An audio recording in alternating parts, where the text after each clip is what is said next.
Welcome to Brewers Anonymous Monthly. This is the video recap of our monthly meeting. This edition is for our February 2005 meeting that took place on February 21st at Ivanhoe Park Lager House. I am Matt, current vice president of the club and part of the board, along with our president Mike Thompson, secretary JJ Ocampo, treasurer Trevor Golden, and archivist Kenny McCord. All right, let's get started with the club motto, strength through unity, unity through Zymergy. And we want to thank our supporters, of course, Ivanhoe Park Lager House, Home State Brewing Company, Tactical Brewing Company, the American Homebrewers Association, and Communicate 360. To start things off this month, we had our first Interclub Challenge for 2025, and that was the Florida Cascade Century Research Challenge. This was brewing a pale ale with hops provided to us by the University of Florida IFAS, their Cascade hops, the ones that they have grown, harvested, dried, and packaged for us so that they could get an idea of how different recipes from different brewers, what different characteristics can be brought out of these hops. So that was what's kicked off this year's competition. We had 10 entries, and we do have winners to announce. And the winners for the first challenge were Eric Rodriguez in first place, Ian O'Keefe in second place, and Chris Newber in third place. And thank you to everybody that submitted a beer. Like I said, there was 10 entries. That's a lot of data to give to University of Florida for their hops. And it's not only makes a good competition, but it also helps out with their project and their and repays their generosity for giving us all those hops. They gave us a lot of hops. If you've been to any of the meetings in the past, I'd say 2 or 3 months as we were distributing them, you saw how many hops we had started with. Along with winning the competition, we now have a first place award to give for the Interclub competitions. Huge thanks to member Ross Williams for designing and printing out these 3D printed tap handles with the Brewers Anonymous logo and the Florida Homebrew Club of the Years for 2019, 2023, 2024. He gave us 6 of them to give out to the first place winner for our 6 competitions. He also gave us another full set to put on our jockey box for festivals. If we didn't have a hard enough time convincing people that we weren't a professional brewery, they're really not going to believe us now. These things look fantastic. Put these with our tent, with our new jockey box covers, and our killer beers that we serve at every festival. We just leveled up again. I don't know how we keep doing it, but we did. So huge thanks to Ross for this as well. Great addition to our Interclub competitions and great addition to our festival presence. Here is the QR code for the living list we have of events coming up. I just mentioned 2 of them right off the bat here. Our Interclub competitions, our festival appearances. We also, of course, have circuit competitions, and we have probably some other things that I'm not even remembering, and other things that'll come along. And we have this living document online for you to check out to make sure you're up to date and you're not missing out on anything. So take a moment to scan that, screen capture it, whatever you want to do to get a hold of that, and keep an eye on everything that we got going on for the year 2025. We had an update from JJ about the continuing improvements in work he's doing in Discord. So we'll go over that here real quick. As a reminder, all official club communications are now going to be through Discord and email. We will do our best to post on Facebook and Instagram, but the announcements are going to be in Discord and email. So make sure that you're either a member of our Discord channel or we have your current email address so that you do get the official announcements. Again, they may be on Facebook or another online presence, social media platform, but they also may not. But they will be on Discord and email. Some of the changes added to Discord since the last meeting. We now have festival-specific channels that are invite only. These are separate channels outside of the announcements of festivals and posting photos and whatnot. These will be private channels for the people that have signed up for the festival, so that only those people who are bringing gear, beer, serving are in communication, and we don't have that kind of excess chatter from people that aren't involved in getting things lost in the mix. Same with events. Event-specific channels are also invite-only.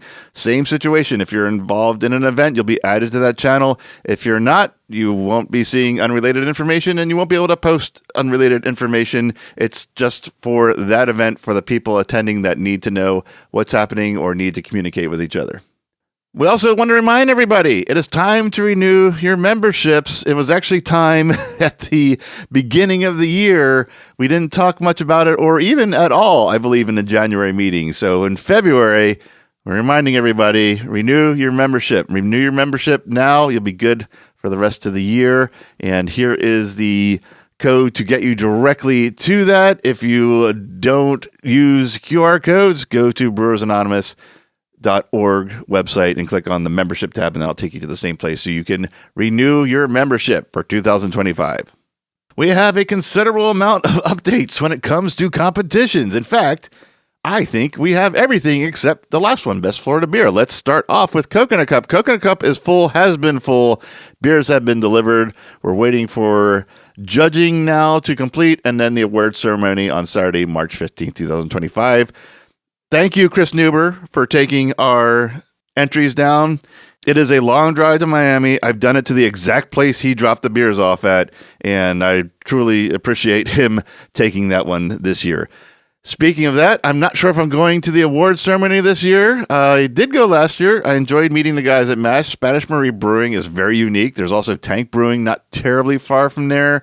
And there was another one I stopped at. I can't remember what it was, but there's lots of options in Miami to visit and check out.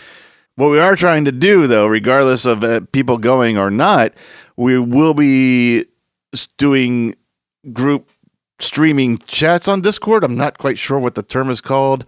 I'll better describe it by the time it comes around, but we're going to have a live stream option on Discord, assuming that these awards are also streamed, so we can all see what's happening as it happens, as their stream goes. More on that when we get closer to it, probably within a couple days before it is when we'll really start getting ramped up. We tried that last year, I think, with Saz, and Saz was it worked really well. We had a lot of fun. Saz was also the last one that we didn't have a presence at, so that we kind of tested it once, and then the season was over. But now we have the entire season to try this out, and we shall try that with Coconut Cup. NHC Regionals. They're coming, I believe the registration date is actually still open. It was supposed to be closed when we made this slide, but I think as of this recording and the day I'm posting this video, it's still open. May not be for much longer, and if you're seeing this a week or so later, it may not still be open, but I know they changed it after this slide was done. Delivery date is still the same, March 8th, and we do have a driver for that. Graciani is going to take those to Tampa for us. There's already a discussion going, just started this morning before I even sat down to do this video, about where to meet and when to meet, and it's on Discord, so check out the NHC regional channel on Discord for details on that if you have an entry you'd like him to drive over for you. Hurricane Blowoff, that is also full, 125 entries. I do have opinions on this. I'm not going to share them in this video, but very low number competition, obviously. We did get a considerable amount of entries in, though, so that's good. I think the number is 27%. It was 27 point something. I can't remember the point, but over 27% of the entries are entries. We just need to get the beers there now. With the award ceremony are going to be on April 26, 2025. We do not have a driver yet or a drop-off location, but we will definitely set that up and get that arranged. And it is not Spanish Marie Brewing. I just realized that slide is wrong. It is a business address that's not a brewery. I've done this drop-off before. That's neither here nor there. We'll take care of that details when we get a driver set up for this. Hogtown Brew-Off has also listed their information. The entry registration will begin on 3/31. That is not opened yet, so mark your calendars for that. I'm not sure if it's a midnight or 8 a.m.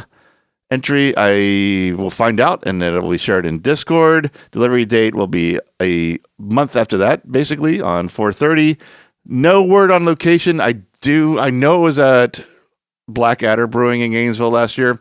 Chances are it's probably going to be the same place. That was a great location. They have a second kind of tap room and event room now that they didn't have when I was first visiting that brewery. They do now, and that's where they held it last year, and it was fantastic. I hope they do that again. I don't know yet, though. We'll, of course, share that information when we have it, and that award ceremony is going to be on May 24th, 2025. That one I do hope to get to. I love Blackadder, and it's actually this is kind of the central point for the Florida homebrewers. You get people from north in Jacksonville coming down, and you get us a little south of Gainesville coming up. It's about the only one where I think you got almost every club represented. So it'd be nice to make sure Brewers Anonymous has a representation as well.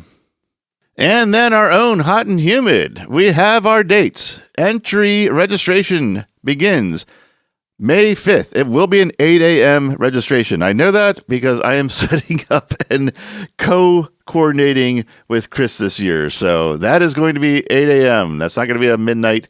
I can tell you right now.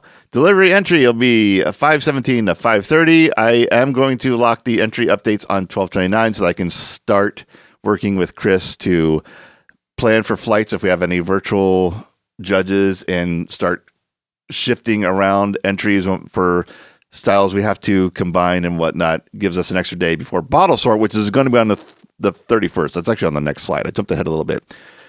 300 is the limit. 3 per brewer. We'll need 3 bottles. Where's so many is going to be June 28th.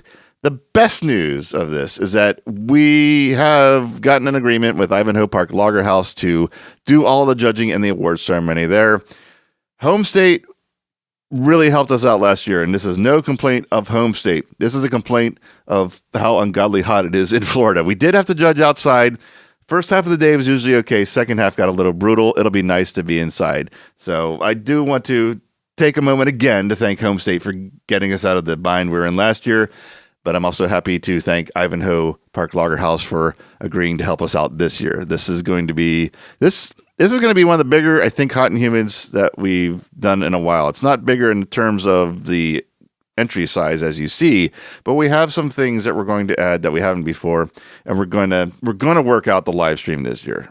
That we had a little bit of a problem last year. We're gonna really nail that this year, and a couple other surprises I think along the way. So especially if you judge, and a little incentive, little hint, a little foreshadowing. If you judge, I think you'll really be pleased with what we have planned.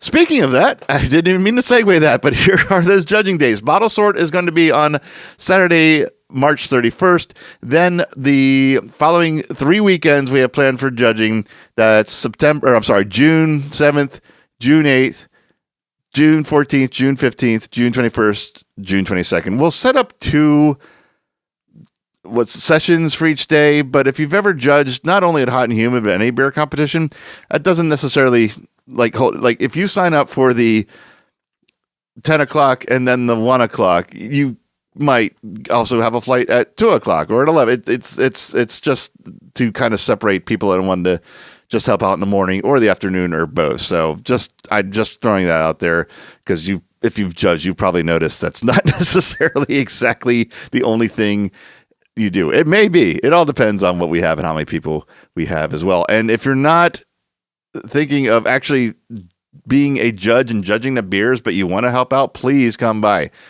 I have never worked any competition where we said we have too many volunteers. That's just not a thing. You can help get the beers together for the flights. You can observe what's happening if you're kind of interested in what judging might be. There's always something to do. And like I said, there's no such thing as too many volunteers.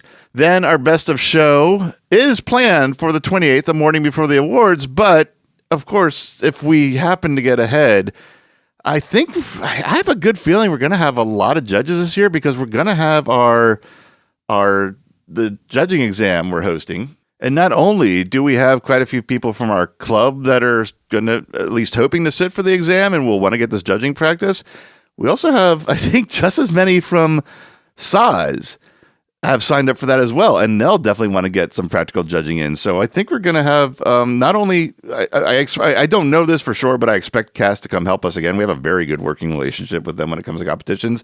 So assuming we have Cass help us, we have our own judges, may get a couple from Central Florida homebrewers. We may even have SAS in the mix. This might be one of the years where it could be potentially one of the lesser stressed judging sessions. And I say that knowing full well I probably just jinxed all that. Last bit of information about that is that virtual judging will be available if you're not able to attend on one of the weekends, but you still want to judge during the judging period.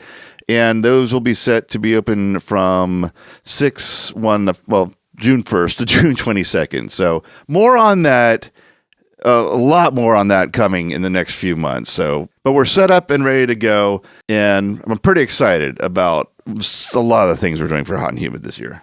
And Cask has also announced their dates. Their registration starts on June 9th at 9 a.m. And the entry deadline will be July 3rd. Again, no driver set up, but we will obviously work on that and get that coordinated and relay the information to everybody once that's set up. Huge competition this year, 450 entries. 3 entry limit right now, and 3 bottles, of course. I would really keep an eye on this. In fact, you will get an email if this happens. If they fall short of 450, unless they have plans to fill up everything, which Cask can do it. Cask has the brewers. They may up that to 4 or 5 after the first week or two if they don't fill it up right away. So just kind of keep that in the back of your mind. If you have more than 3, make sure you get your 3 in. Don't wait to see if you can put a 4th or 5th in. That'll come. You'll be able to add it after the fact, even though it'll say you're maxed out at 3. If they increase that, you won't have a problem getting into it. Just kind of keep that in mind when you're entering. And that was the last one we were really waiting for. Actually, I think everyone was waiting for us for Hot and Humid, because Saz has already put Commander Saz's information up. It's not on here. That's well into, I think that's bordering on September, if not in September. So we'll add that to the slides as we get closer and deeper into the season. So, circuit drivers, these are the driver and locations, or I should say the locations for drivers that we'll need. Hurricane Blow Off needs one. That's the next one that's coming up. Hogtown Brew Off, First Coast Cup, Commander Saz, and then Best Florida Beer when that comes around. Anyone willing to drive the beer train for any of these, please let one of the board members know or post it in Discord, and we will certainly take you up on that offer. And everyone's been pretty good about pitching in for gas. I don't know anyone that really hasn't, or hasn't at least gotten some gas money for taking these beers down. So we definitely thank you for your efforts in that way as well. Festival updates. So first, let's talk about what we had since our last meeting. Science on Tap. That was so much fun. Another huge success for Brewers Anonymous. You can see the line in the upper left-hand corner. They make these custom signs that the second year in a row, I forgot to steal it. I'll see if I can get it next year. There's one of our cool, one of the, I was going to say beers we're known for. That's actually JJ's Mead, but one of the offerings we have that draw a crowd. Just take a look at that. That is something people see and ask where'd you get it, and that's where our line grows. Bottom right-hand corner, if you didn't hear about this, Christy was interviewed by this newswoman for probably about 20 minutes and also filmed for like another 20 and then some B-roll for 20 minutes. So like almost an hour, little less than an hour, but almost an hour worth of footage and interaction with the local news that was unfortunately reduced down to a single blog post with one picture. But still, the fact that we drew the attention of the local news is pretty cool. That was fun to watch that unfold. And then our partnership participation, as you can see, the What's the Hop game that we made, where we brewed a beer with a single hop and then gave the major characteristics of it, and people had to guess what it is. It went over really well. People had a lot of fun, win or lose. And we gave out sticker packets as a prize, just even for participating, win or lose. And people seemed to really enjoy that, especially when they guessed it right. So that was good. We'll probably do that again next year. I think we actually discussed that at the meeting last night. It's like, why, if it ain't broke, don't fix it. We'll do the same thing again next year with our partnership, because it just worked out. It was quick and it was fun, and that was the idea. We wanted to do something sciencey, but we didn't want to have people stand there and have to watch some kind of demonstration for 20 minutes or a half hour when you're only at a 3 or 4 hour long festival. So worked out great. Brewers Bash also worked out great from what I understand. A lot of people asking, where could you get our beers?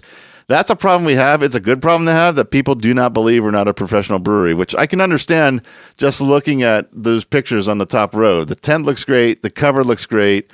The beers are always great. That sign that has been our secret weapon at festivals, putting that sign out like 10 feet away or so from the tent so that when people see a long line, they can see what people are in line for and decide they also want to get in line, which is what usually happens. So we might need to get another one of those for some upcoming events as well. You can see the crowd in the bottom left-hand corner, and you can see one of the lines that we had throughout the day at Brewers Bash. So thanks everybody that helped out with both these festivals, and thank you to Orlando Science Center and to Dirty Ore Brewing for including us in these two festivals as well.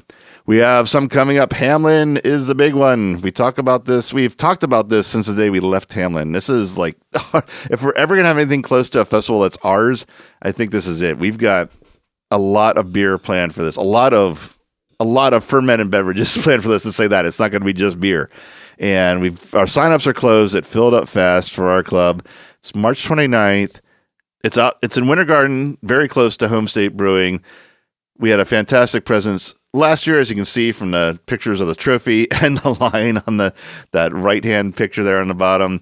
And I'm very excited to do it again. In fact, I'm going to be brewing for it. I was going to say after this recording, but tomorrow I think is a better day. But I will be brewing for it very soon. And then Pints and Paws is the same day. We weren't entirely sure we'd be able to pull off two festivals in one day. Well, I shouldn't say that. We've done that before. But when we found out they were the same day, there was a lot less time than the last time we did this. But we managed to get enough volunteers and enough beer, and we're going to do both. So that's in Sanford, March 29th, same day, as I just said. The only thing that really bothers me is that I've been going to Pints and Paws, let's see, it says our 13th annual. I've probably been going close to 10 years, 8 or 9 years maybe.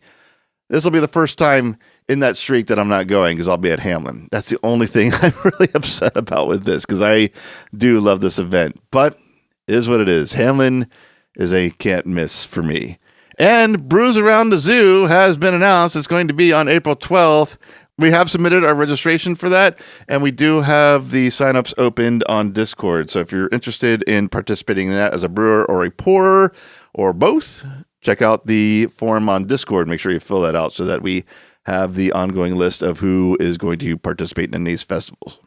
Kind of mentioned it earlier, the BJCP training that we have. This side has really not changed. So the training program is for the entrance exam, everything is online now.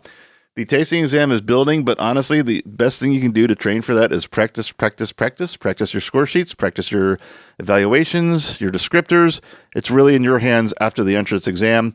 The tasting exam, there's a lot of helpful hints and information, but it ultimately comes down to your practicing of score sheets. We do have our judging exam scheduled for July 19th.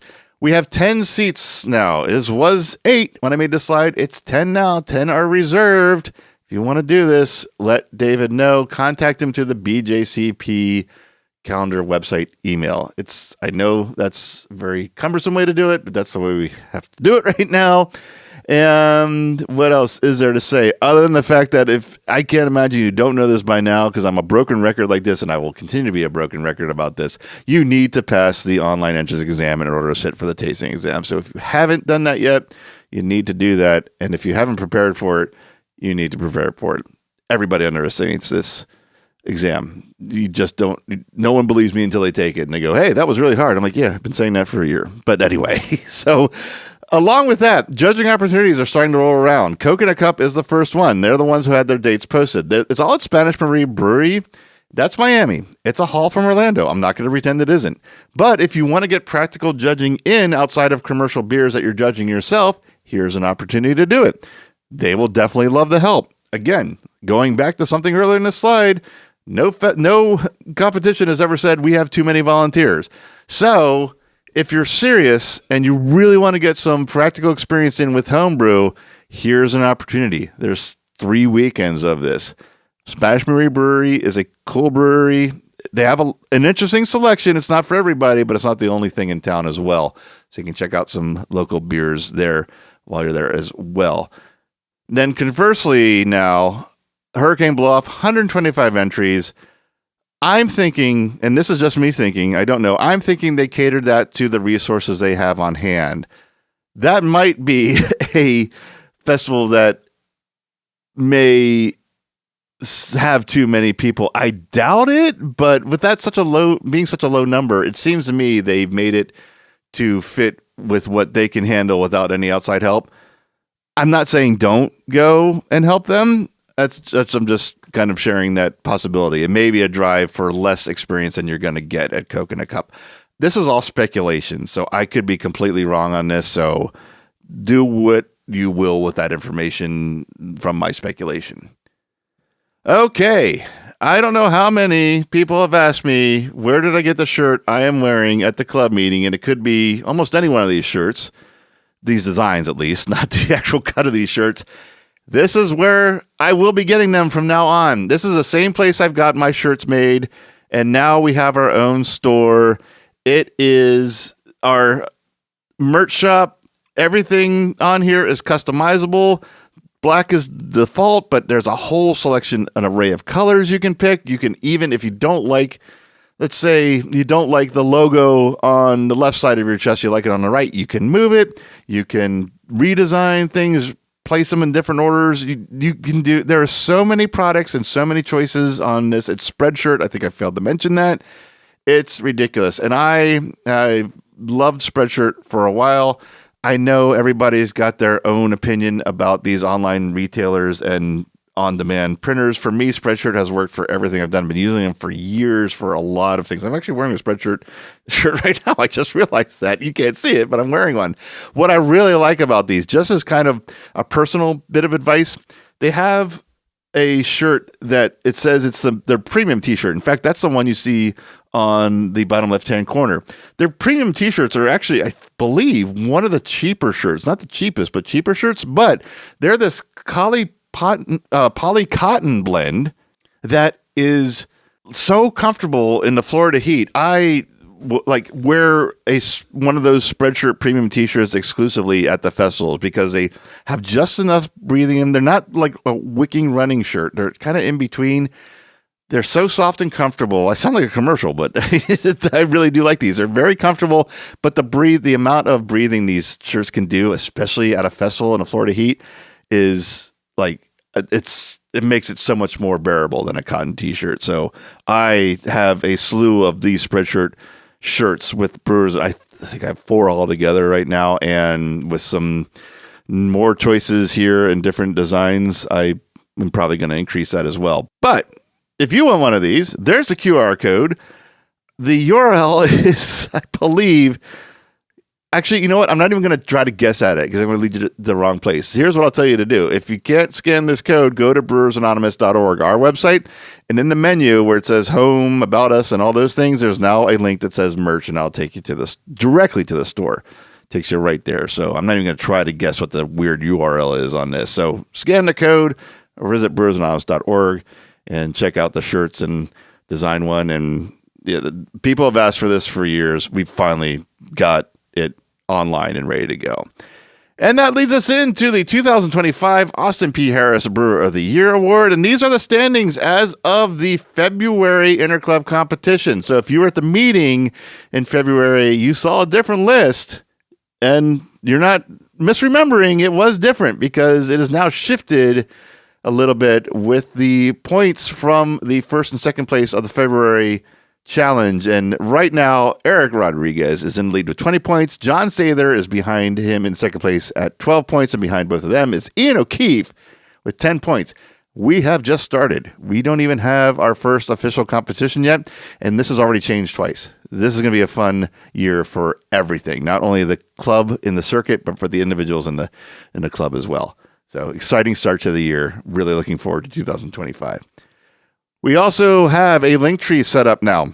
And what that is a one-stop shop for all the presents that we have online. Our website, our merch store, Facebook page, Discord, Instagram, this YouTube channel that you're watching. If you're wondering of what different resources and the presents that we have online, Linktree is now the first place to go rather than just trying to hunt and peck where our name could be in these different social media sites. So there's the code for that.